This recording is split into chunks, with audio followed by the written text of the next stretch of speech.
Hola a todos, estoy aquí para comunicaros que me retiro del tenis profesional. La realidad es que han sido unos años difíciles, estos dos últimos especialmente. Creo que no he sido capaz de jugar sin limitaciones.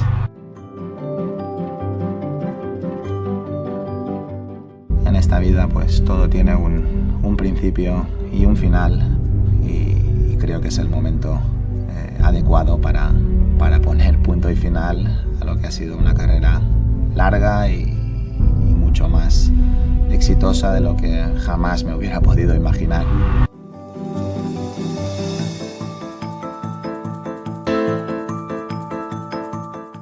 Realmente todo lo que he vivido pues ha sido un sueño hecho realidad.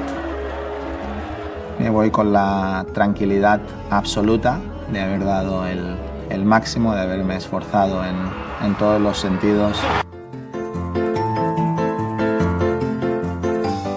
Solo puedo terminar diciendo 1000 gracias a todos y hasta pronto.